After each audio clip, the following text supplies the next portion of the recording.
and then after that, you practice spiritual discipline, but you do it to be seen of God alone for His glory and to grow in Him. You don't do these things to be saved. You don't do these things to be applauded. You do it for the glory of God alone. Now, how do we do that? Because there's got to be a balance. In Matthew 5:16, Jesus said that we should let our light shine in such a way as that men will see our good works and glorify the Father, right? We sing about that, this little light of mine, what? I'm going to let it shine. How do we shine the light without tooting a trumpet for ourselves? Look at this little phrase. I love this little saying. You ought to write this down. How do we make sure that we shine the light without tooting our own trumpet? I don't know who wrote this. I didn't. I can't claim it's an anonymous person. They said, show when tempted to hide, hide when tempted to show. When you are tempted to deny Christ, to hide your confession, to not let the light shine, that's when you need to show it. When you're tempted to be quiet because of the cost, because of the consequences, because you might, quote unquote, offend somebody, that's when you need to show. That's when you need to shine the light. But when you have that little dialogue with yourself, and you're thinking, hold on, if I do this, I'll look real good. If I use this big, long theological word in my prayer at church, man, that's going to make me look so good. I'm not going to put my offering in an envelope. I'll put it out so I can see it. I'll put in quarters so it looks like a lot. We have those pride. I shared with the Sunday school class this morning, one of the reformers in the Protestant Reformation, he says that our hearts are so wicked, so dark, that we are idol-making machines. We're prideful. And we do that. When you're tempted to show it off, that's when you need to back off and hide. We practice these spiritual disciplines for the glory of God alone. Not to be saved, only Christ can do that. We do it for His glory.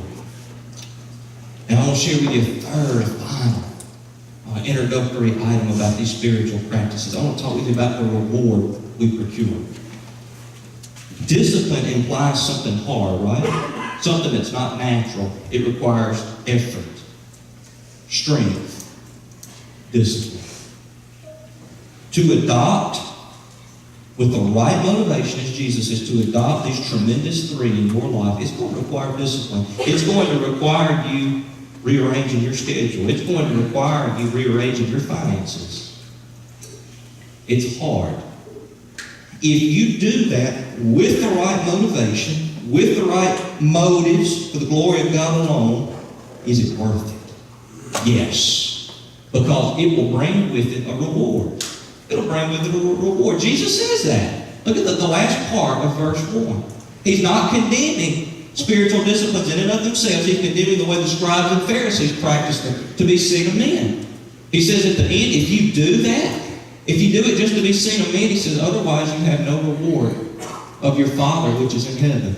You know, in verse 1 right there, he implies two types of reward if you practice these. If you practice them wrongly, you're going to get the applause of men. That'll be your reward.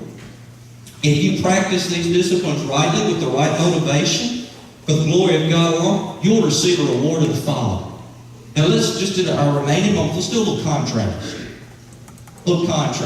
Which one? I'm going to go through them and tell you what each one is like, and then you decide which one you want, okay?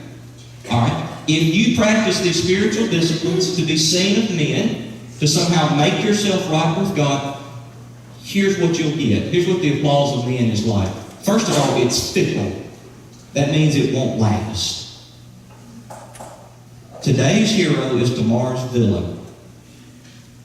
If you practice spiritual discipline, if you give, if you pray, if you fast in such a way as to be seen by everybody and toot your own trumpet, for a short time, people will slap you on the back. They'll say, man, you're good.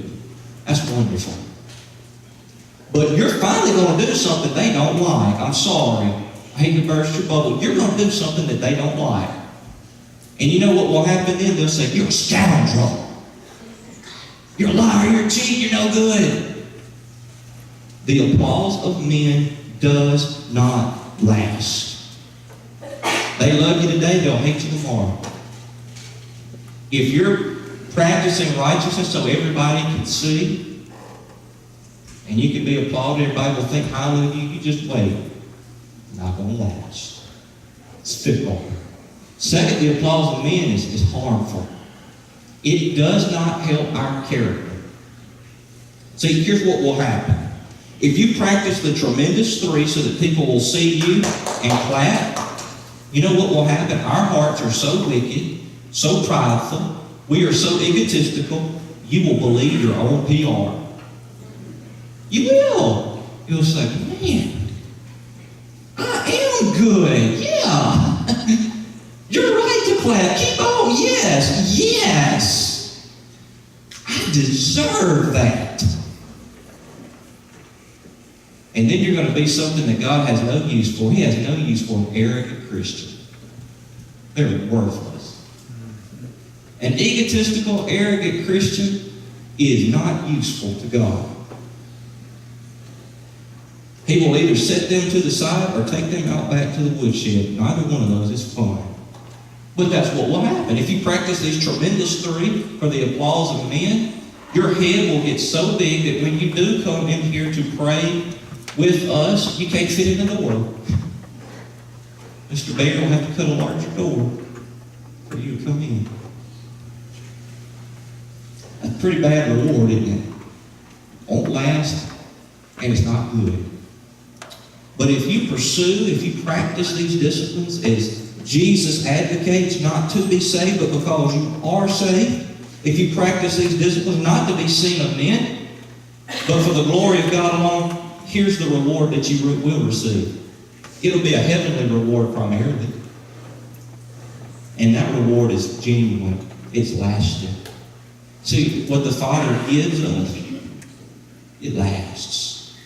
In 1 Peter chapter 1, verses 4 and 5, talks about our heavenly inheritance, and it says it is incorruptible and undefiled and fadeth not away, reserved in heaven for you.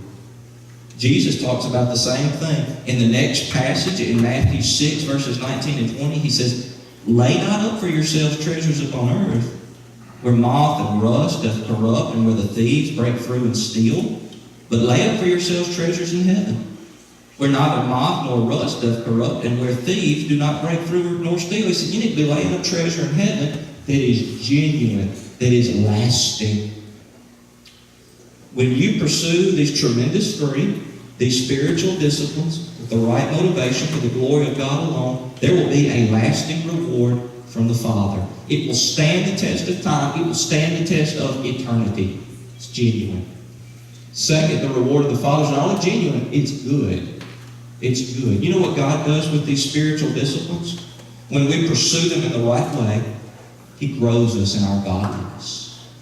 He makes us more and more like Jesus, and less like our former selves.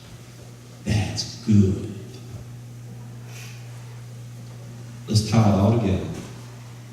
What that means is, yes, spiritual disciplines require discipline, obviously. It requires effort. If you're going to give as you should, if you're going to pray as you should, if you're going to fast as you should, you're going to have to change some things. That's the bottom line. A lot of you are just not going to do that. That's fine. That's between you and God. If you accept that challenge, though, you take it up, if you make a commitment, look at that reward. I'm not a businessman, but that looks like a pretty good investment to me. A genuine, lasting reward that makes me better the more I do it. Less like me, more like Jesus. Sounds like a pretty good investment. Are you willing to make it? This morning, as we've done this introductory to the tremendous three, the spiritual disciplines, is the Spirit of God convicting you today? Maybe these disciplines are absent from your life. You're not giving. You're not praying. You certainly ain't fasting. Not for spiritual reasons. Maybe the Spirit of God is convicting you today of that. What's the answer? Commitment.